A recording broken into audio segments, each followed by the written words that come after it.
Hola, buenas tardes, espero que estén bien. Les pido disculpas por estos 8 minutos de atraso. Eh, cuesta avanzar en todos los temas, pero bueno, estamos en esta clase. Les pido disculpas nuevamente, muchachos. Sé que los tiempos de ustedes igual son el tiempo de todas las personas.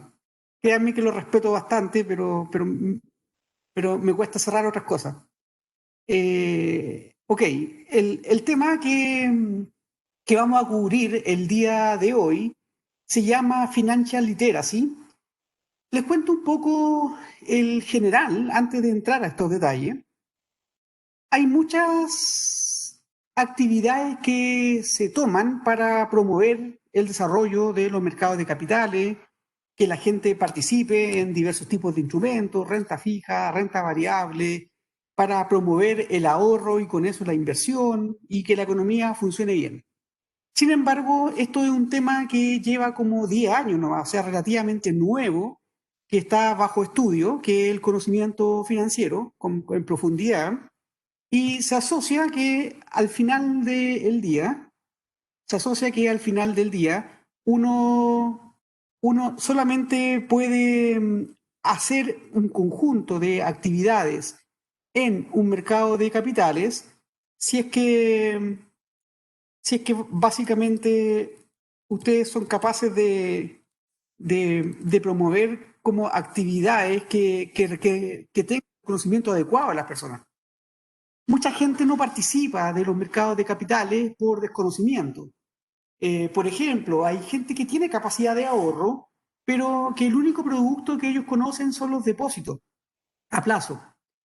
Y ustedes pueden pensar que, bueno, esto es uno de los mecanismos de ahorro, no es el más eficiente en la relación riesgo-retorno, porque en general las tasas son bastante bajas, porque en general la gente sin correr tanto riesgo puede optar a unos portafolios más diversificados y por lo tanto mejorar el retorno corregido por riesgo que ellos consiguen.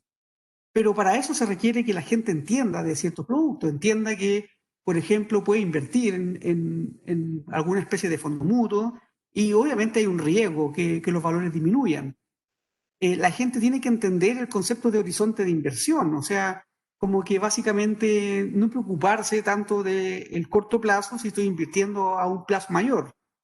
Hay un conjunto de baterías de conocimiento que la gente tiene que tener, como también conocimientos que involucran reducir costo de transacción, porque hay gente que puede tener los recursos, pero que no entiende, que no tiene una formación y que obviamente el acceder a estos instrumentos le significa alguna especie de costo de transacción.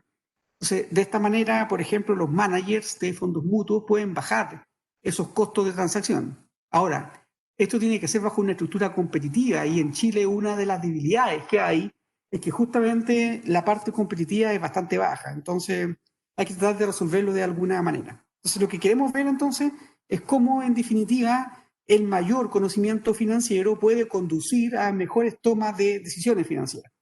Esto, como les digo, es un elemento que se viene estudiando desde hace relativamente 10 años, fuertemente en los últimos 5 años, y es clave. Es clave para el entendimiento de lo que hay en los mercados de capital. ¿Ok? Entonces, esa es como una motivación general de este tema. Si nos vamos al particular ahora, vamos a comenzar con lo siguiente, con un pequeño resumen de cosas que hay en la literatura. Hay una correlación positiva entre participar en el mercado de valores y la riqueza financiera en muchos países desarrollados que apoya a los modelos basados en costos de entrada. O sea, básicamente la participación viene dada por el poder superar estos costos de transacción. Las carteras financieras se afectan por la sofisticación financiera, interacciones sociales, familiaridad y la confianza. ¿Ok? Eh, riqueza financiera son mantener activos financieros en los cuales las personas pueden invertir. Las carteras entonces se ven afectadas por la sofisticación financiera, como decía, y esto quiere decir que no solamente está el desglose renta fija, renta variable, también hay otros tipos de instrumentos, por ejemplo, activos alternativos.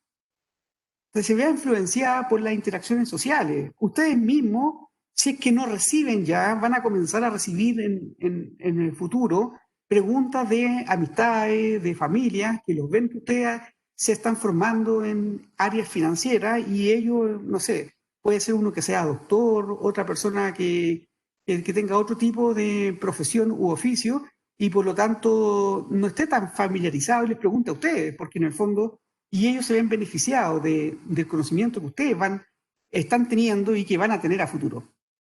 También con la confianza, o sea, los mercados de capitales se construyen en base a la confianza y esto es muy clave, o sea, hay que promover buenas prácticas que permitan el desarrollo de un mercado de capitales sano.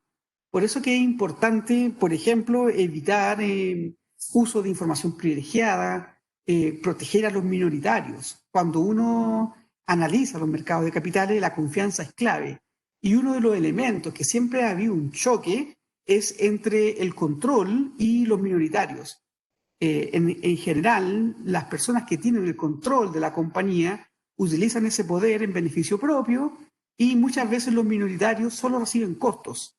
Entonces, de esta manera es importante cautelar porque al final del día, cuando ustedes ven que la bolsa de comercio, por ejemplo, está haciendo trading, ese trading lo hacen principalmente minoritarios. Grupos grandes no salen todo el tiempo a transar, ¿ok? Son los minoritarios los que están dándole vida al desarrollo de ese mercado de capitales. Y es por eso entonces que se requiere que haya confianza, que haya un buen sistema de respeto a las leyes, de protección a estos minoritarios. Van Rook et al. 2011 reportan que la sofisticación financiera se asocia con la probabilidad de invertir en el mercado de valores y una mayor propensión a planificar la jubilación. O sea, esto que la gente haga proyecciones y en este caso de las decisiones financieras más importantes que el grueso de la población tiene, se refiere a su pensión. Este tema es clave porque en el fondo es cómo voy a financiar mi vejez cuando ya esté retirado del mercado laboral, cuando ya no tenga una capacidad ni la voluntad de generar ingresos laborales. Entonces, esto lleva a que hay gente que planifica ese momento con anticipación y esos se van a llamar mejores planificadores. Y hay otras personas que les cayó la vejez y no habían ahorrado lo suficiente para poder sostener el ritmo de vida que ellos llevan. Y ahí es como lamentable, o sea, es lamentable si es que la gente, y en general ocurre con los sistemas de pensiones, que la gente experimenta una gran caída del valor, de su calidad, de los ingresos que generan. Si yo les preguntara a ustedes, que ustedes todavía no están tan contaminados por esta discusión de pensiones, ¿cuánto creen ustedes que debiera ser una adecuada tasa de reemplazo? Tasa de reemplazo se entiende como el valor de la pensión dividido por ejemplo, la remuneración promedio de los últimos 10 años. Con la idea de tener como una lógica de cómo reemplaza la pensión los salarios laborales, ¿ok? Supongamos que el promedio de remuneración de una persona de los últimos 10 años fue 1.000.000 de pesos. ¿Cuánto debería ser la pensión comparada con ese 1.000.000 de pesos? ¿Qué tasa creen ustedes que pensarían que es suficiente? Ok, José Guzmán dice 70-80%, 60% dice Benjamín, Diego Cheire dice 20%, Angie Guzmán, por ella un 100%. Muy bien, o sea, son los porcentajes que más o menos tiene la gente. Le preguntaría a Benjamín, no, pues digo 80. Ok, le preguntaré a Diego entonces si puede abrir el micrófono y nos diga por qué un 80%. A ver si vamos tratando de... O sea, haciendo un cálculo muy al ojo, veo que en los últimos 10 años de vida antes de jubilarse, seguramente uno ya está terminando de pagar el colegio y ese tipo de cosas. Y bueno, los costos de ir a trabajar, esos costos variables se ven reducidos una vez que uno se jubila, pero también empiezan a estar los costos más de la medicina y esos costos que están muy relacionados con la vejez. Y por eso yo creo que un 80% puede ser un Puede número ser un buen suficiente. indicador. Ok, Claro, muchas gracias, según el Diego. costo. Sí. Ok, alguien más. Angie, ¿por qué el 100%? No, bueno, en realidad obviamente no sería el 100%, pero, o sea, como que uno se mata trabajando toda la vida para llegar a la vejez y no poder de pronto disfrutar literal al 100 de lo que uno trabajó, no me parece tan justo, pero bueno, la vida es así. No, no, Es, pero estamos hablando del ideal. O sea, a ti te gustaría, piensa lo siguiente, piensa que si el modelo no te lo permite, es algo que tú puedes hacerlo en forma voluntaria. claro, Eh, uno puede hacer, por ejemplo, ahorro previsional voluntario, que tiene beneficio tributario en Chile, para complementar la pensión. Si no hubiera claro. esto, igual podría ahorrar en activos financieros para tener un stock de capital en la vejez. Entonces, en el fondo, Angie dice, yo quiero tener el 100%. Supongo que Angie entonces va a planificar tener una pensión del 100%. Claro, es como el ideal, pero ya basándonos únicamente en el sistema de pensiones, claramente el 100% no es, digamos que algo utópico, pero bueno. Ah, te entiendo, pero no, pero aquí estamos pensando como, ok, claro, el sistema de pensiones te va a dar un porcentaje, que lo que tú planteas, que es muy difícil que llegue a ser el 100%, muy difícil, obviamente, muchos recursos, y por lo tanto tendría que tener alguna medida de ahorro complementario. Claro, Eh, sería pero más o complementario. menos, sí, exactamente. Pero al menos lo que varios esperan es que el sistema por sí mismo genere entre un 60%, dice Damián, 70%, Tomás Orellana, básicamente. Esas son las tasas de reemplazo que lo que ustedes proyectan. Bueno, en general, el sistema este que tenemos actualmente en Chile no tiene un concepto de tasa de reemplazo que sustentar. Se supone que fue construido para tener una tasa de reemplazo del 70%. En algún discurso por ahí quedó como esa idea, pero no quedó escrito en la ley misma o básicamente en ninguna nota técnica. ¿Ok? Pero se supone que se construyó para que el reemplazo fuera un 70%. ¿Por qué un 70%? Porque bueno, como alguno bien dijo de ustedes, hay una serie de gastos que en la vejez debieran estar resueltos, como cuáles, por ejemplo, el pago de educación de los hijos. En general se les van recursos, sobre todo en economías como esta, que son economías donde tenemos una brecha importante entre educación pública, educación privada, y aquellos que reciben mejores salarios quieren enviar a su hijo a colegios privados para que tengan más oportunidades, o sea, como clúster, como las redes que pueden formar, pero en el fondo hay una brecha educacional en Chile. En otras partes del mundo, países más desarrollados, el sistema público es tan bueno como el sistema privado y por lo tanto estas brechas no son tan amplias.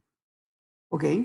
Aquí como que opera mucho el mercado, o sea, pago por la educación de mi hijo, mi hija, eh, estoy dispuesto a pagar más para que tengan más oportunidades. Estos colegios reciben recursos, tienen capacidad de poder pagar mejores sueldos y tratar de contar con los mejores profesores, o sea, y como es como actúa como empresa, si un profesor no le funciona, lo pueden cambiar, le pagan la indemnización y despiden. En el sector público cuesta más despedir la gente y por lo tanto un mal profesor puede estar más tiempo enseñando en esa universidad, en ese colegio, me refiero, colegio, liceo. Entonces, de alguna manera, esto como que se mercantiliza mucho también.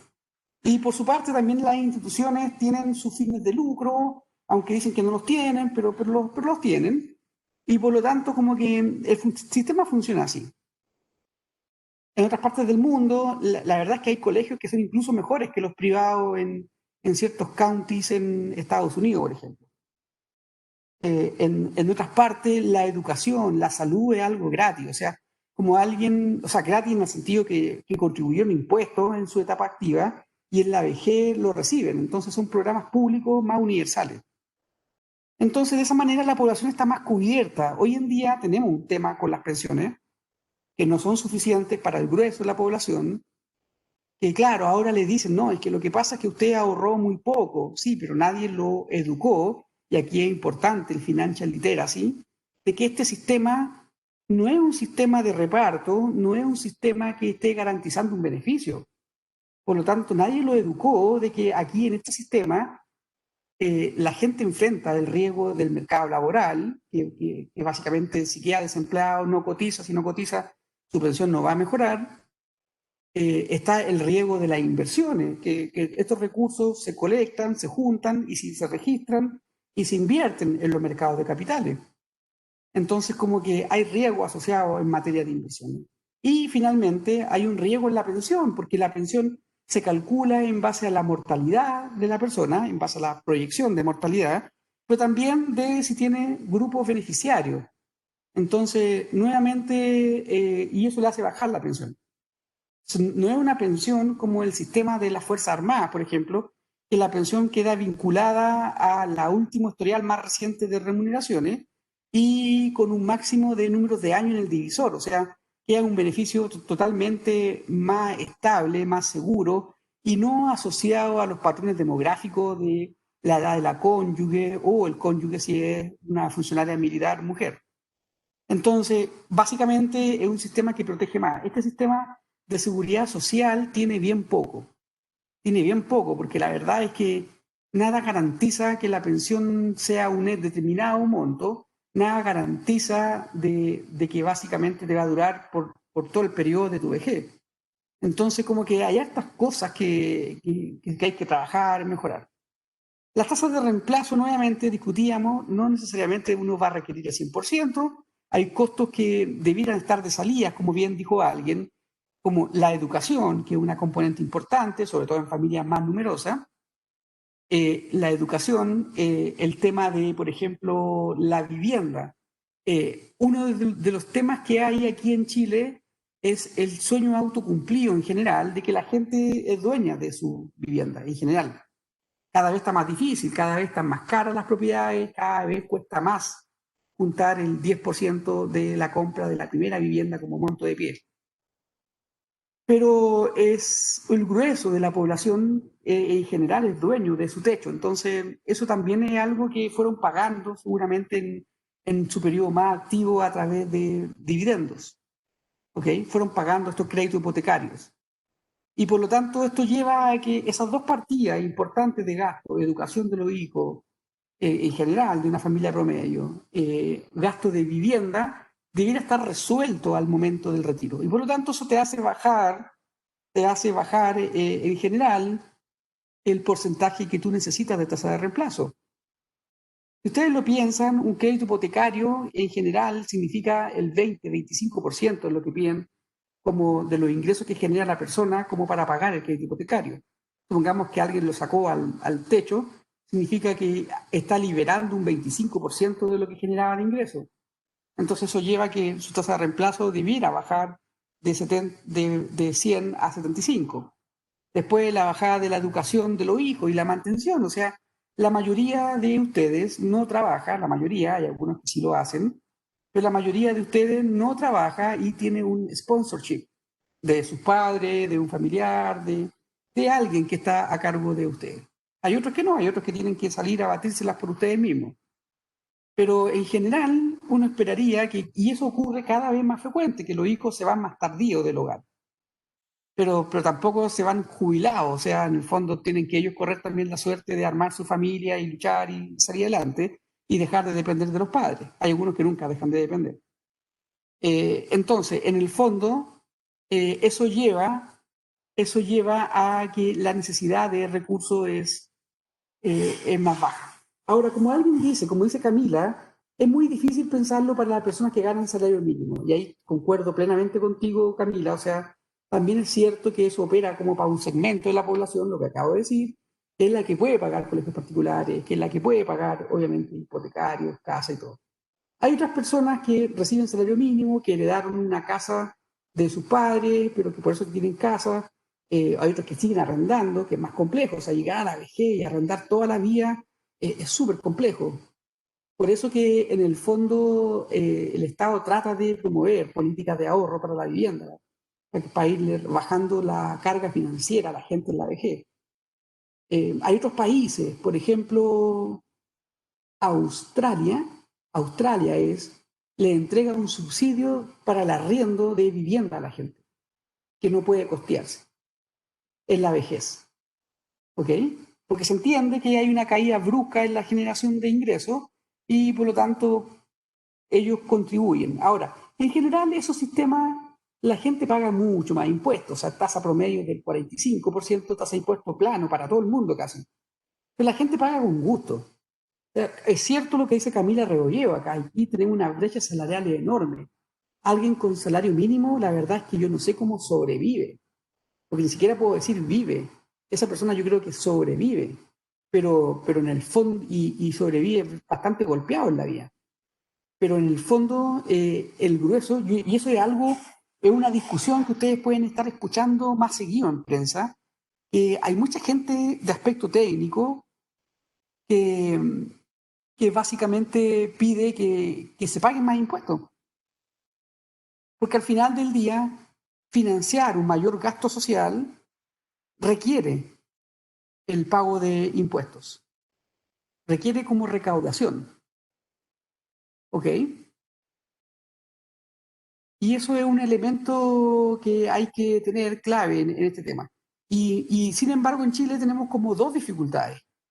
Una primera dificultad es que el grueso de la población no paga impuesto a la renta. Porque como dice Camila, en general hay harta gente que gana salario mínimo, por debajo, hoy en día está como en 650.000, podríamos chequearle un número, pero que gana por debajo 650.000 pesos no paga impuestos en Chile, a la renta. Se está pagando impuestos en el IVA y otras medidas. En otras partes del mundo, por ejemplo, la tasa mínima es como un 10% para toda la población, para toda la población. Y eso es una base muy grande. Si en Chile del orden del 70% de la gente no paga impuesto a la renta, significa que una tasa del 10%, 5% sería un impuesto totalmente recaudador. El tema es cómo sobreviven. O sea, si ya les cuesta sobrevivir con salarios bajos, imagínense aplicarle un impuesto. Sería muy, muy caro para esas personas. Pero también tenemos otro problema. Tenemos que la gente que tiene que pagar impuestos no los paga, o sea, evaden, literalmente evaden el pago de impuestos. Uno de los impuestos al patrimonio son las contribuciones de bienes y raíces, pero hay mucha gente que se acoge a una ley que fue el DFL2, que permitía construcciones de 140 metros cuadrados hacia abajo y con eso optar a un medio reducido de pago de contribuciones. Y en Chile el grueso de las construcciones son DFL2. Pero resulta que con drones han descubierto que hay casas que reportan ser DFL2 y son de 300 metros cuadrados. Entonces, nuevamente, es gente que no ha pagado impuestos a ese tipo de patrimonio. Y es por eso que también en partidos más de izquierda tienen esta idea de tratar de cobrar un impuesto al patrimonio del 2%. Y hay gente que lo defiende a brazo partido. O sea, hay gente que dice que no, que la gente que armó ese patrimonio ya pagó impuestos en la generación de los ingresos y ahora tributar el patrimonio sería como tributar el doble. Eso es lo que dicen algunos. Es compleja la discusión. Yo creo que uno tiene que tomar todos los ingredientes y tratar de hacer lo que tenga, que sea de una relación costo-beneficio lo mejor posible. Hay gente que propone que para financiar, por ejemplo, la vejez, se aplique una mayor tasa del IVA. Pero el IVA cuesta en este momento en tasa un 19%. Y resulta que, como dicen algunos, bueno, subirlo de un 19 a un 20. Ok, suena bien en el papel, pero ese impuesto, hay gente que reclama, que dice, no, es que sería una medida muy regresiva, porque el IVA lo pagan en términos proporcionales más la gente más pobre.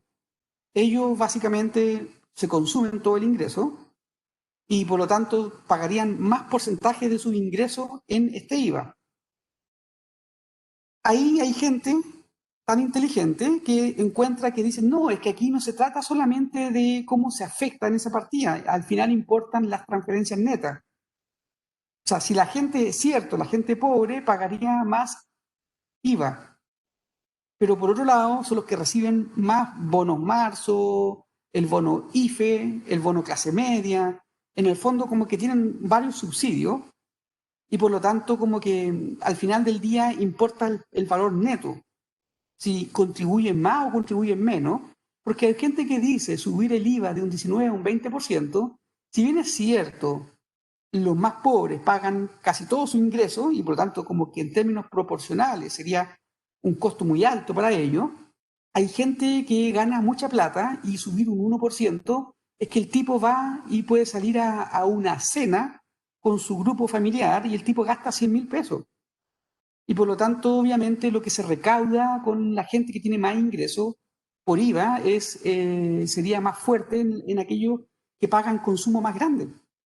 Entonces, es una discusión que tiene muchos matices técnicos, ¿se dan cuenta? Eh, entonces, ahí importa mucho el cómo planteamos la discusión, el cómo hacemos la definición. Si uno tuviera un buen Ministerio del Desarrollo y la gente además llenara bien el registro social de hogares, se podrían contabilizar bien los ingresos, los gastos y cómo destinar programas sociales a la gente que más lo necesita. Focalizar mejor el gasto, ¿se dan cuenta? Pero resulta que se gastan enormes recursos tratando de focalizar, la gente subdeclara, es tanto la trampa que se vuelve complejo. O sea, por ejemplo, si ustedes ocupan la encuesta CACEN, ustedes llegan a que los hogares en Chile son compuestos de 3,7 personas aproximadamente, usando la CACEN, la última CACEN. Si ustedes ocupan el registro de hogares que tiene el Ministerio de Desarrollo Social, resulta que en los hogares típicos promedio hubieron un par de periodos en que el valor estuvo por debajo 3. Entonces se dan cuenta que tenemos dos fuentes de información. Una que es bastante amplia, con representación nacional, que es la CACEN, y ustedes pueden ver que dice tengo 3,7 miembros por hogar, y mientras que el registro social de hogares dice que son en promedio 3 personas. En la CACEN tampoco se reportan las grandes fortunas, como dice, claro, está subrepresentado porque la gente que tiene más dinero no llena encuestas. Entonces, pero al menos puedo capturar pobres. Pero el problema está en que hay subdeclaración. Pero ¿por qué creen ustedes que al menos en esa variable de componentes del hogar hay una brecha y sistemáticamente hay una brecha grande? O sea, entre lo que la gente dice que son los componentes del hogar en el registro social de hogares y en la CACEN, que básicamente es como el 20% más grande de los hogares. ¿Por qué creen ustedes que ocurre eso? Tratemos de tener un poco de conexión con la vida real. ¿Por qué puede ocurrir ese diferencial? ¿Y por qué está en ese sentido el diferencial? ¿Por qué el diferencial no es al revés? Profe, tengo una duda. Cuando habla de la CACEN, ¿es incorporando los factores de expansión? Claro, Porque la incorporando CACEN... factores de expansión. Ah, ya. ¿Se les ocurre por qué habría un diferencial? Al menos alguna hipótesis.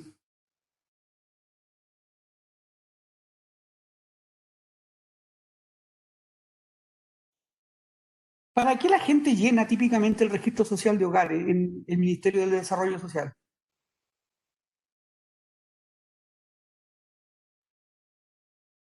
Para poder obtener beneficios del Estado. Muy bien, Rodrigo, muy bien. Para tratar de, en general, llenan para tratar de sacar algún beneficio del Estado. Bien, esa es la primera respuesta. ¿Por qué habría incentivo a sacar gente? Porque típicamente lo que hacen es tratar de calcular alguna especie de ingreso per cápita corregido. Entonces, como que en primera derivada uno diría, oye, mejor hago más grande el N, con eso en términos per cápita corregido, porque obviamente está en la escala de equivalencia, que los adultos tienen una capacidad de generación de ingresos y por lo tanto como que o trabajan o lo pueden generar y ellos hacen este cálculo entre los ingresos percibidos más los ingresos que la gente podría generar, pero los niños chicos no generan ingresos y por lo tanto se contabilizan de otra manera. Hay bebés que básicamente gastan más que niños en edad media. Hacen todas esas correcciones. Y por lo tanto, si yo quisiera mostrar un ingreso per cápita más bajo, yo debiera sumar gente, no restar. ¿Por qué está ocurriendo que están restando gente? ¿Creen ustedes? Profe, porque sacan a la gente que recibe dinero. Exacto, exacto. Ese es el tema esencial. O sea, hay una cantidad no, es que es cierto, yo estoy casada, pero él se fue, no sé dónde está y no nos aporta ingreso a la familia. Y con eso sacan al padre de familia. En general el padre, puede ser al revés, pueden decir que no, que es la mujer y que el padre el que está a cargo de los hijos, pero en general el caso todavía hay harto de machismo, herencia machista, que el hombre es el que trabajaba, y por lo tanto, por lo general, sacan al principal proveedor de ingresos, que es el padre, lo sacan del registro. Y es por eso que también estas encuestas muestran que hay más cantidad de hogares donde la jefa de hogar es mujer, en comparación a series de otros estudios. ¿Ok? Entonces, nuevamente, ¿para qué les planteo esto? ¿Para qué me voy tan por la tangente? Me voy por la tangente porque para que ustedes vean de que hay beneficios, que aquí hay impuestos, que aquí hay que un conocimiento de programa, que aquí para tomar buenas medidas se requieren buenas bases de datos administrativas, buenos cruces, Ministerio de Desarrollo Social, cruza mucha información con impuestos internos, por ejemplo. Hay un problema porque, por ejemplo, en el cálculo de las pensiones solidarias, la gente tiene que postular, tiene que pertenecer. Es como raro, porque la ley dice que tiene que pertenecer al 60% más pobre de la población, pero toman el registro de los hogares. Y ahí hay una falta como de comunicación precisa entre la ley y el reglamento de bajada. Pero ok, tienen que pertenecer al sexto quintil de los hogares más pobres para ser beneficiarios de estas pensiones de solidaria. Sin embargo, vamos a querer, el Ministerio de Desarrollo Social quiere cruzar la información con impuesto interno y se topa con un primer problema, que no es culpa de impuestos internos, por cierto. ¿Con qué problema se topa? Bueno, lo voy a hacer más corta la historia. Se topa con el problema que la gente paga impuestos una vez al año y hace sus declaraciones. Por lo tanto, un primer tema es que la gente puede pensionarse, retirarse en cualquier momento del año. Sin embargo, Impuesto Interno reporta una vez por año esta declaración de renta y le entrega la información. Por lo tanto, obviamente que hay un desfase entre la información real de la generación de ingresos con lo que hay en el autorreporte. Entonces, nuevamente, está el Estado requiere recursos, la gente necesita conocer de los programas, la gente necesita pensar en su vejez, pero cuesta, como muchos de ustedes pueden estar pensando, cuesta mucho pensar en la vejez si estoy pensando actualmente en cómo sobrevivo, que eso le puede ocurrir a mucha gente más con pandemia. Entonces, en el fondo, se vuelve complejo pedir. Yo de hecho, una vez en prensa lo dije muy coloquial y lo pusieron igual, y que causó como entre risa y otros me dijeron que fue como un exceso de honestidad. Pero yo dije una vez así como hablando con una periodista que nunca pensé que iba a aparecer la nota así, llegó y me preguntó y yo dije, la verdad es que yo considero como patriota al chileno que aporta el 10% para financiar su pensión cuando gana salario mínimo. O sea, a ese tipo hay que darle una medalla al patriotismo del ahorro, porque en el fondo, como alguien bien decía, esa persona prefiere ese 10% para consumirlo y tener una mejor calidad de vida en el presente que pensar en la vejez. Y lo puso textual esa periodista, sabe, en el artículo. Y la verdad es que siempre he pensado eso. O sea, ahora lo que pasa es que si uno dejara exento un tramo, tendría incentivo la gente a subdeclarar ingresos para no pagar el tema. Pero resulta que es como raro hoy en día cobrar a la gente que contribuya para financiar su pensión un 10%, cuando el grueso de estas personas van a cotizar muy poco como monto, van a ser con probabilidad 1 beneficiarios de pensiones solidarias y básicamente tú le restringiste por un gran periodo de tiempo calidad de vida en el presente, siendo que pertenecían a los segmentos más pobres. El problema está en que uno tiene como estos típicos errores, y con esto termino mi expansión hacia el lado, uno tiene estos típicos errores tipo 1 y error tipo 2. Error tipo 1 es un error de excluir, que significa no entregar un beneficio a alguien que lo merece. Ese es un error caro, el error de exclusión. Que significa, por ejemplo, tengo un programa de pensiones para los más pobres y resulta que por X motivo alguien no figura en ese registro y lo merece. Es un error de exclusión, es un error caro. Y el error tipo 2 es un error de inclusión. Por ejemplo, se tiene que pertenecer al 60% más pobre. Y ustedes pueden ver que, por ejemplo, tenemos un escenario actual de crisis sanitaria y el patrimonio de la gente se ha visto afectado, de mucha gente que tiene negocio, se ha visto afectado fuertemente.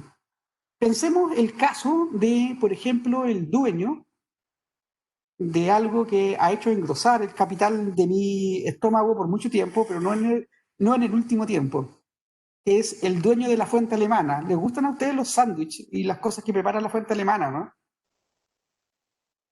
Y esa mayonesa insuperable, ¿cierto? ¿Volvieron? Es que yo ni siquiera me he movido la casa, pero están abiertos de nuevo, no tenía idea. Ah, perfecto. Bueno, esos que están ahí en la escuela, de hecho, al que tenga el mejor promedio del curso lo voy a invitar ahí a la... ¿Les parece? Un viaje de sección. Ah, ok.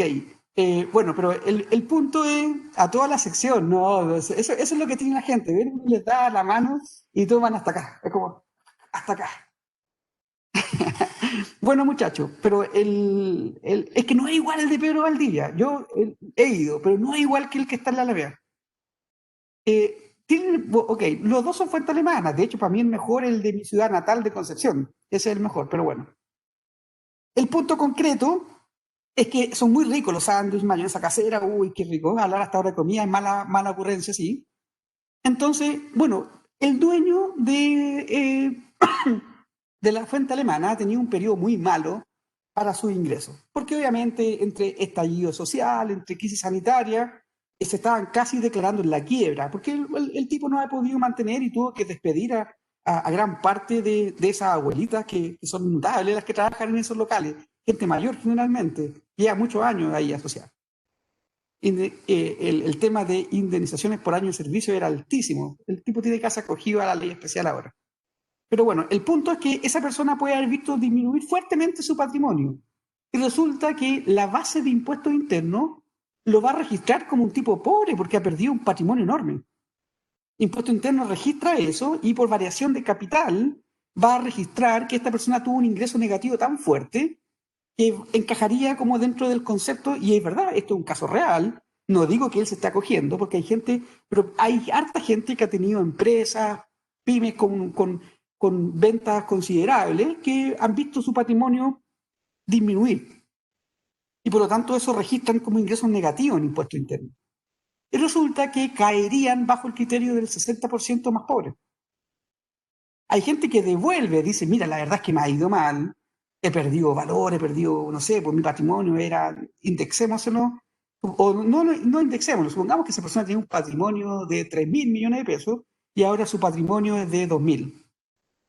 Sigue siendo un patrimonio considerable, razonable me refiero, bastante bueno en realidad, 2.000 de patrimonio, y esa persona, la verdad es que con 2.000 millones puede tener una serie de departamentos, otros ingresos, pero en el fondo pobre no es, se dan cuenta, pero para la estadística sí aparecería como pobre por la variación que tuvo fuerte de patrimonio. Entonces, hay gente que devuelve el beneficio, pero el Estado ha entregado por error tipo 2 de inclusión, como están los registros, los cruzan y se dan cuenta que desde impuesto interno esta gente ha visto caer fuertemente los ingresos y ha sido negativo, los lleva a ser sujetos, por ejemplo, de pensiones solidarias. Y uno dice, bueno, pero esta gente no era el foco. Ese error se llama error de inclusión. Que yo les digo, hay harta gente que devuelve estas pensiones y otras que no. Otras que dicen, me cayó del cielo y el Estado me paga y bienvenida estas 110.000 pesos que les pagan como pensión mínima cuando no cotizaron nada. Y está subiendo por tramos de edad 140.000 pesos. Entonces, básicamente, ese error es menos caro. ¿Por qué es menos caro? Porque, bueno, estoy cubriendo a la gente que quiero cubrir, y si cubro a gente que no quería cubrir, bueno, no es lo más eficiente, pero como programa no te hace tanto daño como el otro, a menos que sea una filtración muy grande de recursos. ¿Ok? Entonces, nuevamente, hoy en día hay que discutir muchos temas, pero varios temas requieren de que la gente tenga algún grado de conocimiento financiero, porque en el fondo significan, por ejemplo, oportunidad de tomar crédito. La gente debiera evaluar este tema de, por ejemplo, la portabilidad financiera. Se cumplió lo que también predije hace un par de meses cuando se aprobó la portabilidad financiera. Miré la cifra el día de ayer y se han hecho muy pocas operaciones de portabilidad financiera. Una, porque muy poca gente ha demandado siquiera la cotización de que le hagan portabilidad. La gente no entiende. Costó mucho avanzar con este proyecto para promover más competencia en el sistema financiero. Pero si tenemos que la demanda no es tan exigente, si la demanda, que son las personas, no tienen el conocimiento, no van a hacer competir los bancos. ¿Se dan cuenta? Los bancos ya de por sí no tienen tanto incentivo a competir. Casi es juntarse y coludirse, decir, no, ¿para qué vamos a competir? Y todos perdemos, ¿se dan cuenta? En promedio vamos a perder. Total, se han hecho. Y mirando las cifras del día de ayer que aparecieron oficiales, es que ha sido dramáticamente bajo la cantidad de gente que se ha aportado financieramente. Una medida que, bien utilizada, con una masa crítica, podría promover mayor competencia en el sistema financiero. Pero uno de los temas es que se requiere cultura financiera en la gente, cultura que no poseen. ¿Ok? Bueno, nuevamente está hecha la invitación, si se supera la crisis sanitaria, para los mejores del curso, 1, 2, 3, a ir ahí a la fuente alemana. Está cursada la invitación. Ok, tenemos entonces que ahora tenemos el paper de Lusardi y Mitchell. ¿Qué es lo que dicen Lusardi y Mitchell? Dicen, las personas comúnmente fallan en la planeación del retiro. Esto es algo que, bueno, de partida, algunos de ustedes pueden pensar que es un sesgo que yo tengo, que a mí me gustan las pensiones, y es cierto que me gustan y vamos a tener el sesgo, eso es cierto, pero en general ayuda, porque justamente el tema de las pensiones significa planificación. Uno puede planificar para muchas cosas. Por ejemplo, en el pasado, la gente que se quería comprar un artículo electrónico, un televisor, por ejemplo, me refiero 30 años atrás, la gente tenía que planificar el ahorro y una vez que tenía el ahorro, se podía comprar el equipo. Pero posteriormente apareció, y el mundo que ustedes viven ahora, más frecuente, y que vivimos nosotros actualmente, es que si yo me quiero comprar un televisor, me lo compro, y por último lo pago en cuotas, ¿se dan cuenta? Porque hay un mecanismo de crédito. Pero ese mecanismo de crédito, pregúntenle a sus padres si era tan común utilizarlo 30, 40 años atrás. Y le van a decir que no. Le van a decir que básicamente no existía ese espacio. Algo que hoy en día la gente, no sé, a mí me sorprende la cantidad de gente que tiene teléfonos inteligentes, que son carísimos y que, claro, lo compraron a 24, 36 cuotas el aparato y lo están pagando todavía. Pero resulta que es porque tenemos un mercado de crédito. Entonces, y por lo tanto esa alternativa de planificación que había que tener antes, que significaba ahorrarse recursos y una vez que se juntaban, se compraba, eso llevaba a que obviamente era una especie de planeación de conseguir algo. Hoy en día lo que sigue persistiendo es cómo planifico el retiro. Si dependo solo de la parte como sistema, como bien dijo alguien de ustedes, las tasas de reemplazo van a ser bastante bajas. Y por lo tanto tengo que pensar en cosas alternativas. De hecho, una sugerencia, nuevamente pueden no escucharla, pueden no hacerlo, pero ustedes mismos traten de mentalizarse. Ustedes mismos viven ahora con pocos recursos y obviamente con pocos recursos comparado a cuando estén trabajando. Por lo tanto, ese salto que van a dar, ahorren. Así como van a tener componentes de gasto, destinen un 10, 15% de lo que generen a invertir, a tener esa mente de que como que casi no tengo eso, como que algo que fijamente me va a acumular. Eso les va a permitir ahorrarse para el pie de una vivienda, llámese departamento, casa en su futuro, para poder viajar y poder no tener estas turbulencias de que cuando la gente viaja queda sobreendeudada y está todo el año pagando esa deuda y se vuelve a endeudar para las siguientes vacaciones. No, ustedes lo pueden hacer si es que tienen un mecanismo de plan, poder invertir ya no solo en su vivienda, invertir en más vivienda para complementar la pensión. O sea, tengo mi dinero de pensión, pero tengo viviendas que puedo arrendar y por lo tanto voy armando un capital. Y eso se llama cultura de ahorro. cultura de ahorro que consiste en que uno, si uno se lo planifica bien, ustedes en estos momentos, ¿con cuánto viven? No les voy a preguntar porque para no conocer su realidad. Pero supongamos que en promedio ustedes viven consumando los gastos y todas las cosas promedio, porque hay algunos que, no sé, pues Angie viene de Colombia y básicamente tiene más gastos que otros de ustedes que viven en las casas de su padre. Entonces, y otros gastos tienen.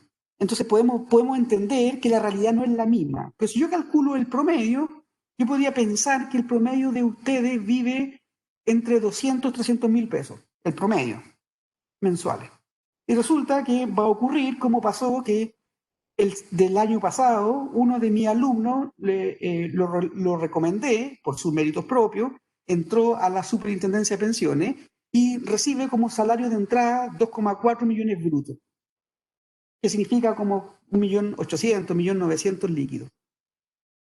Entonces ustedes se dan cuenta, esa persona no vivía con ese dinero y por lo tanto justamente puede ahorrar más brusco y pensar que como que gana 1,5 millones y 400 lucas mensuales van al ahorro.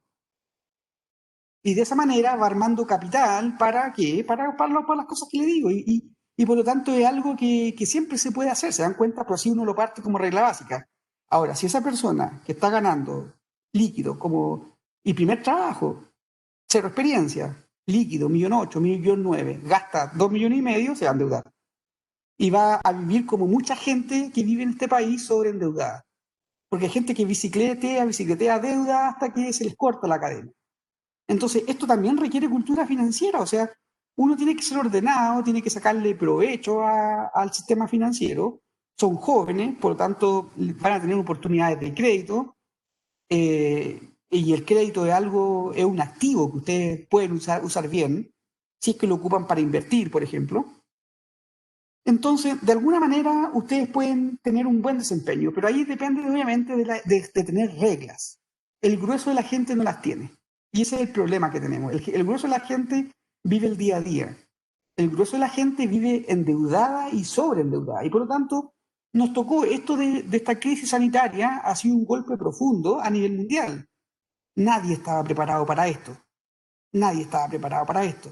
Habían empresas que se veían demasiado estables y sin embargo esta pandemia la está doblando. ¿Se dan cuenta? Entonces, nuevamente, uno tiene que tener lo que se llama dinero para motivos precautorios. O sea, uno de repente tiene sus motivos que requieren más recursos, alguna oportunidad de inversión, algo de salud, que lamentablemente ojalá no les toque. ¿Se dan cuenta? O sea, hay que tener recursos para hacer este tipo de planeación. Lussard y Mitchell en el 2014 muestran que el enfoque del capital humano a la educación financiera tiene implicancias importantes para el análisis de bienestar, así como las políticas destinadas a los mejores niveles de conocimiento financiero de la población mayor. O sea, esto de que la gente tenga conocimiento financiero le ayuda a tomar mejores decisiones y lo muestran empíricamente. El impacto limitado de programas de educación financiera se deben a que no abordan de manera explícita un nivel de competencia mínimo de matemáticas. Se requiere, o sea, por eso que hoy en día tantas encuestas hacen algunas preguntas matemáticas para tratar de ver cómo es el desempeño de la gente. La gente necesita tener algún grado de habilidad matemática porque de esta manera puede tomar mejores decisiones. Por ejemplo, tasas de interés. No es lo mismo conseguir un 4 que un 5% de rentabilidad de largo plazo. No es lo mismo. Con un punto porcentual yo consigo un 20%, 20, 25% más de saldo al cabo de 30 años de acumulación. Diego. Sí, profe, con respecto a eso, ¿hay algún estudio que muestre la percepción que tienen las personas con respecto a las comisiones que cobran la AFP? Porque quizás como están en porcentaje y por lo general son números que no varían mucho en términos porcentuales, las personas pueden creer que la diferencia de costo no es muy grande, pero una vez que se llevan a lo que realmente le cuesta a la persona, podría ser que la diferencia es mucho mayor y, o sea, y teniendo esa segunda lectura, la gente sí se cambiaría mucho más de AFP. O quizás no mucho más, pero quizás hay un efecto. Mira, eso te lo respondo con la siguiente consecuencia para que tú lo puedas ver. Mira, les cuento Hoy día ando más conversador que otras veces. Les cuento un poquito de historia. Mi primer trabajo cuando yo salí de la Universidad de Chile fue trabajar en la CEPAL, Naciones Unidas. Muy buena institución, con el respeto que me merecen, un cementerio de elefantes. Un cementerio de elefantes. ¿Por qué? Porque en el fondo tienen tan buenas condiciones que la gente no es tan productiva, muchas reuniones sociales, trabajan poco horario y no es el trabajo ideal para alguien recién egresado. Ganaba salario, yo les puedo decir, ganaba el doble de lo que recibiría en el mercado distinto que no era CEPAL. Supongan que en el mercado, llámese sector público, empresas me hubiesen pagado 100, yo en CEPAL ganaba 200. Entonces a los 3 meses me compré un auto, no, todo espectacular. Aguanté un año y renuncié. ¿Y por qué renuncié? Porque no me sentía desafiado, no me sentía desafiado intelectualmente. Eran buenas las condiciones, hay áreas que hacían cosas relevantes, pero todo era más lento, todo era más lento. El primer trabajo, CEPAL, Naciones Unidas, que está ahí por el sector de Vitacura. ¿Ok? Entonces, desde ahí me fui al mejor magíster pagado, que le digo yo, que fue la Superintendencia de Pensiones. Y en la Superintendencia de Pensiones, sí pude hacer muchas cosas que fueron bastante interesantes. Y digo magíster pagado porque aprendí un montón y me pagaban. Entonces, ¿por qué voy a detener un poquito a mostrarle eso? Porque una de las cosas que hice ahí, en la Superintendencia de Pensiones, fue esto. En la Superintendencia de Pensiones estuve desde el año 2000 hasta el 2000, no, del 2001 hasta el 2005, antes del doctorado, antes de irme al doctorado.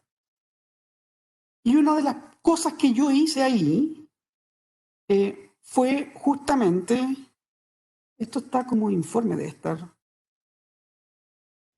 documentos de trabajo. Justamente uno de los documentos de trabajo del año 2005, pero era 2004, es este trabajo, que ustedes lo están viendo. Sensibilidad de la demanda con consumidores desinformados, el caso de la AFP en Chile.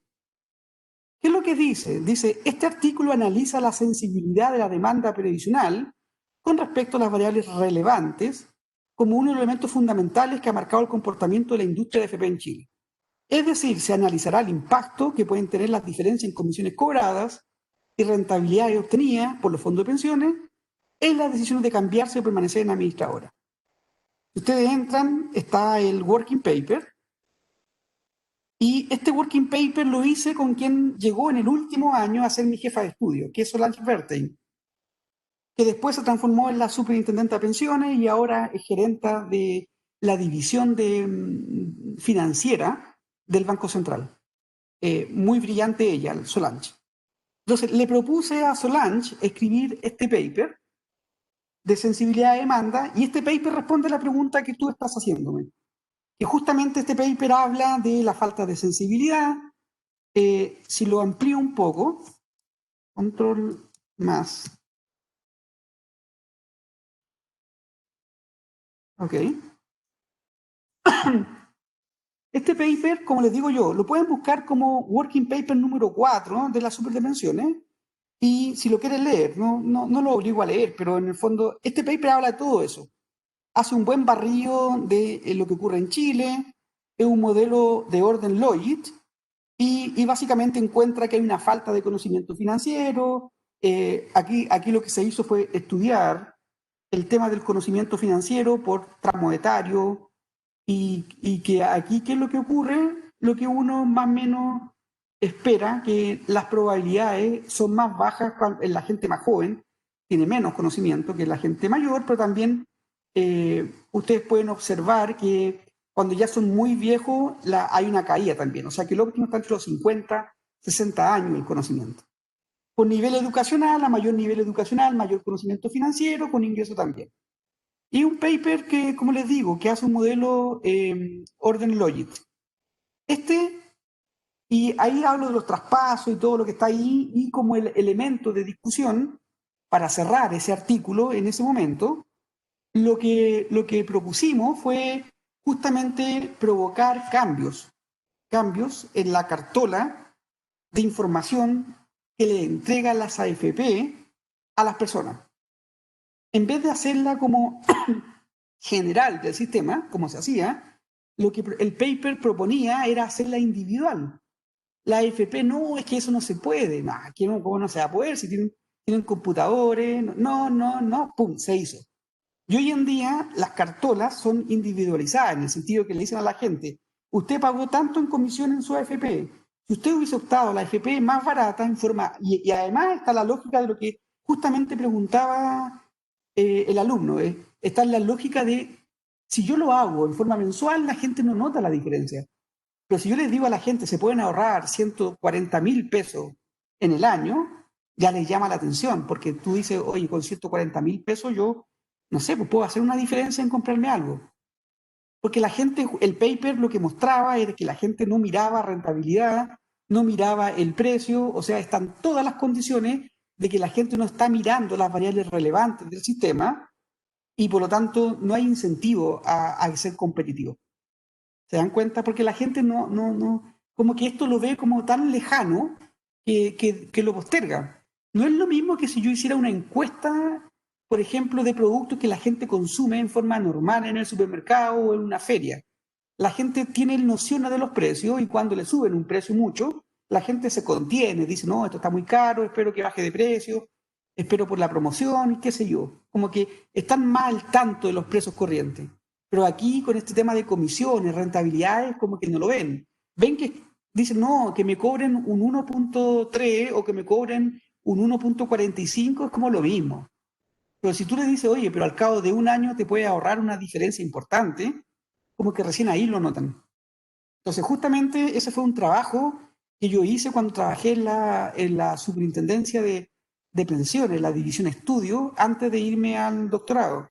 Y de hecho, ese working paper, ahí me faltó convencer a mi jefa, que en ese momento era Solange Bernstein, que volvió del doctorado de Boston ella, y al poco tiempo se hizo cargo de la división, y fue mi jefa, y le faltó creerle más al paper. Y ese paper pudimos haberlo publicado en un buen journal, con más paciencia, haciendo todo esto. Este es el paper más citado que tengo. Si ustedes ven mi Google Scholar, este es el paper más citado que tengo, porque básicamente es un paper que abre la discusión, que muestra evidencia y captura como un tercio de mis citas de Google Scholar. Ese paper, que no es un paper publicado en un journal easy que nos exigen hoy en día en la academia. ¿Ok? Entonces uno tiene que darle vuelta a las cosas y como les digo, uno aprende harto. Yo creo que uno tiene que tener esa curiosidad y básicamente tratar siempre de aprender. Entonces eso es lo que les quería mostrar de ese paper que está ahí. Y la discusión. Justamente se me vino a la mente la discusión con respecto a las comisiones y todo eso. Volviendo a la clase. El impacto entonces requiere un mínimo de competencia matemática, porque la gente necesita hacer cálculos. Ya les voy a mostrar algunos ejemplos de que la gente en general no maneja tanta matemática, entonces es muy difícil entregarle conocimiento financiero si es que la gente no tiene ese manejo. ¿Ok? Y esto no solamente es la educación, o sea, también es una especie de qué tipo de educación. Por ejemplo, yo recuerdo tiempo atrás una persona conocida que no estaba en el área de la economía ni la finanza, que tenía una trayectoria profesional exitosa en el área de las leyes y que para los números era terrible. O sea, y eso que en general hay abogados que manejan muy bien la parte de números, pero hay otros que no. Y esta persona era una de las que no. Y justamente vivía sobreendeudada la persona. ¿Por qué? Porque creía que cuando le decían, oye, tienes opción de que te demos tanto de crédito, llegaba y lo tomaba a cualquier tasa. Y después resulta que comienzan a apretarse, y al final queman una cantidad de intereses impresionante por no ser ordenados, ¿se dan cuenta? Entonces, como que es importante tener sus reglas y que tengan algún grado de competencia mínima de matemáticas. Los hogares más ricos, los más sofisticados financieramente, invierten de manera más eficiente. Este es un paper de Calvet et al. 2007-2009. Los años de experiencia tienden a contribuir a una mayor rentabilidad. O sea, la experiencia. Este es un buen paper también, Guiso y Yapeli. Encuentran que la educación financiera está fuertemente correlacionada con el grado de diversificación, aún controlando por características socioeconómicas y aversión al riesgo. Banks y Oldfield en 2007, que los niveles de aritmética están fuertemente correlacionados con indicadores de ahorro para el retiro, carteras de inversión, comprensión de sistemas de pensiones y seguridad financiera. Cristelis et al. El 2010 encuentran que la propensión a invertir en acciones, directa o indirectamente a través de fondos mutuos, cuentas de jubilación, se asocia fuertemente a la capacidad matemática, fluidez verbal y habilidades para recordar. Esto da espacio a que muchas de las encuestas hoy en día, para poder distinguir estas características, hacen preguntas como, miren, aquí tienen la palabra revisión, o como este juego del pasapalabra, por ejemplo, que hacen que la gente repita una palabra, pero al revés. N-O-I-S-I, recorta E-R, revisión. Como que esa es una capacidad de retención y orden. Gente que tiene mayor motricidad, mejores tasas de respuesta en este tipo de preguntas, es gente que tiende a tomar mejores decisiones financieras. Y por lo tanto son cosas que uno puede promover, el ahorro, por ejemplo. Esto que le acabo de decir yo, ustedes viven con un nivel de ingreso hoy en día y cuando partan trabajando lo van a multiplicar eso. Entonces ese es el mejor momento de poder empezar a hacer inversiones de ahorro, empezar a ahorrar. Los gringos son espectaculares, los gringos tienen presupuesto para hacer diseño y un montón de cosas.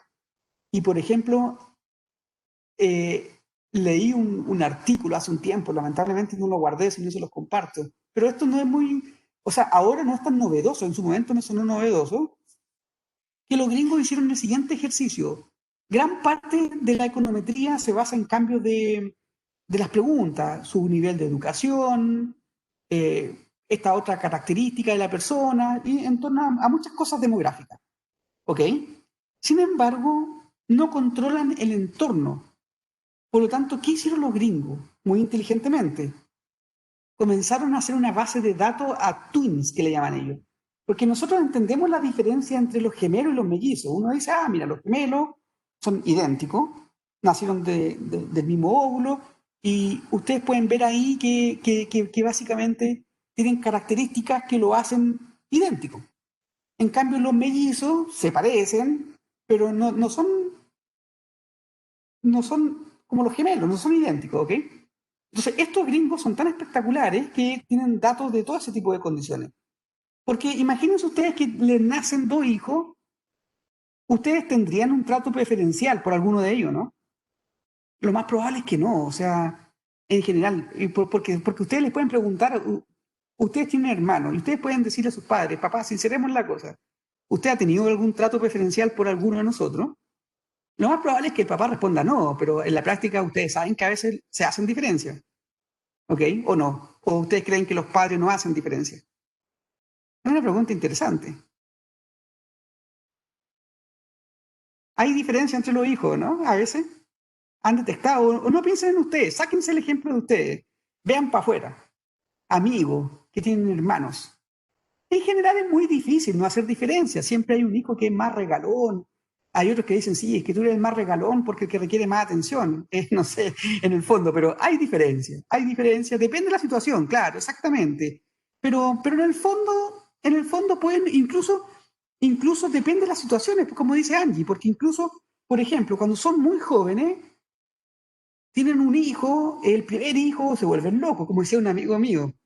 No tengo problema en decir su nombre, Francisco Pino, profesor de economía. Él dice, de él tenían sus padres como 3.000 fotos de cuando era chico, que aquí Francisco Pino mostrando la cara, que acá Francisco Pino mostrando la cabeza para otro lado. Que después nació su hermana y habían 1.000 fotos de la hermana. Y después nació su tercer hermano, dice, y básicamente casi no tiene registro de fotos del tercer hermano. porque ya no era la novedad, o sea, como que con tres, no sé, por lo tanto, obviamente cuando quieren hacer un álbum de fotos, al tercer hermano le cuesta más conseguir fotos de cuando era chico, por ejemplo. O sea, es un contexto que depende un poco de la evolución de la familia. Pero, ¿a qué me refiero con esa anécdota? Me refiero a que obviamente depende también de la evolución económica. Hay hijos que nacen cuando los matrimonios son jóvenes, donde están como empezando a surgir con las condiciones, y llegan los últimos hijos 20 años después, 20 años de diferencia, cuando ya están consolidados, e incluso esos hijos después, cuando van a la universidad, reciben un auto, por ejemplo, para que el hijo no se mueva en transporte público. Y el primer hijo fue como más aperrado, por decirlo de alguna manera, porque disfrutó de una condición económica distinta de los padres. Ok, entonces ese contexto uno tendría que controlarlo, se dan cuenta, porque en el fondo no es lo mismo en qué momento estaba del tiempo la familia. Pero en cambio en los gemelos nacieron en el mismo momento, han tenido la misma evolución, por lo tanto no deberían haber grandes, o sea, si en algún grupo de personas no debiera haber grandes diferencias, justamente es en los gemelos.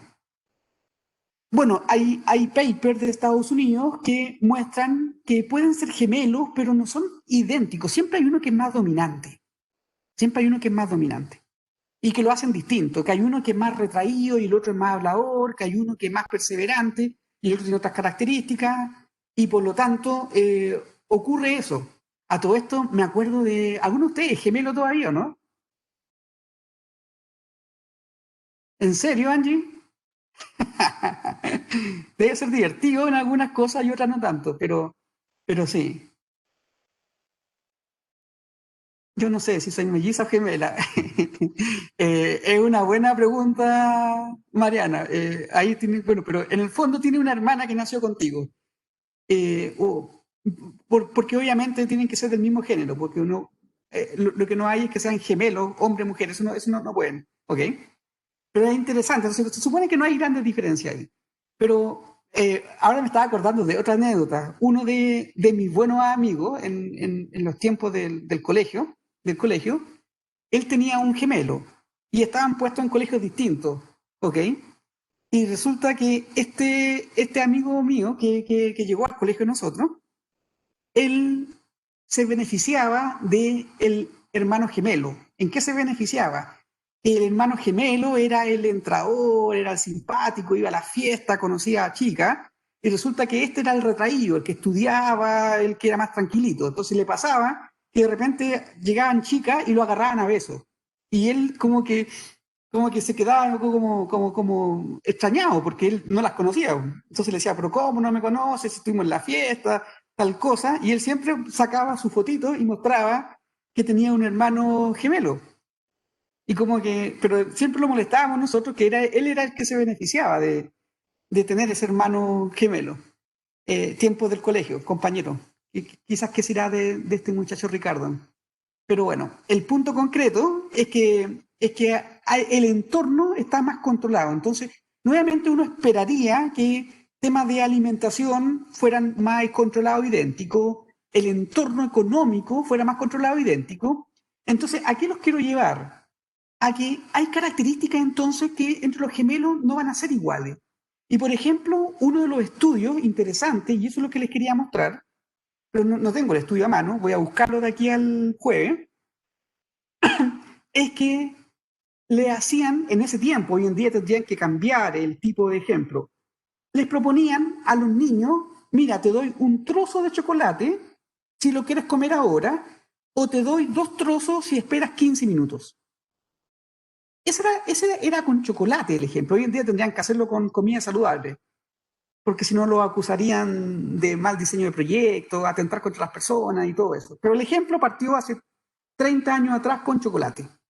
Un chocolate ahora o 2 chocolates si esperas 15 minutos. ¿Cuántos de ustedes tendrían 2 chocolates en su mano a la edad de 4 o 5 años? ¿Cuántos hubiesen esperado de ustedes? Lo más probable es que yo no hubiese esperado, por ejemplo. Entonces, ¿qué es lo que encuentra este estudio? Mientras ustedes piensan si hubiesen esperado o no, este estudio, ¿qué es lo que encuentra? Que aquellos que tenían como esa disposición a posponer consumo tenían carreras más exitosas profesionales o recibían mejores salarios. ¿Por qué? Porque muchas veces el llegar más lejos significa posponer algo, significa posponer el consumo, ¿ok? Significa, por ejemplo, el tener que invertir, dedicarme más a conseguir un objetivo. Entonces provoca brechas entre ellos, ¿ok?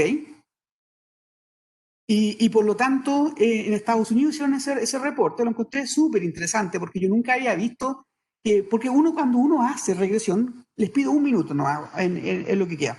Cuando uno hace las regresiones, uno dice, mira, voy a controlar por género, si hombre, si mujer, para detectar una diferencia. Voy a controlar por la edad, voy a controlar por el nivel educacional, voy a controlar por esta otra variable para poder explicar al final alguna historia que quiero contar con la regresión. Y digo, tengo todos estos controles, pero poder controlar el entorno, eso es algo que no lo tenemos cuantificado como variable. Y eso puede explicar muchas decisiones, ¿se dan cuenta? Entonces, bueno, estos estudios con esas bases de datos que solamente es un lujo que se pueden dar en Estados Unidos, son mucho más creíbles porque están controlando más características, pues el entorno de las personas. ¿Ok? Pero en fin, muchachos, un gusto haberlos tenido en la clase del día de hoy, un gusto. Nos vemos el día jueves para continuar con este tema del Financial Literacy. Les pido que se lean el paper asociado a esta materia. Es un paper cortito, ¿eh? Tiene súper pocas páginas, así que no deberían no leerlo. Traten de leerlo para facilitar la discusión en la próxima sesión. Que tengan una buena tarde. Disfruten del día. Nos vemos, Damián. Angie, que esté muy bien. Saludo a la gemela de Angie. Mariana, saluda a tu mellizo gemela, no sabemos. Que estén muy bien. Disfruten de la tarde.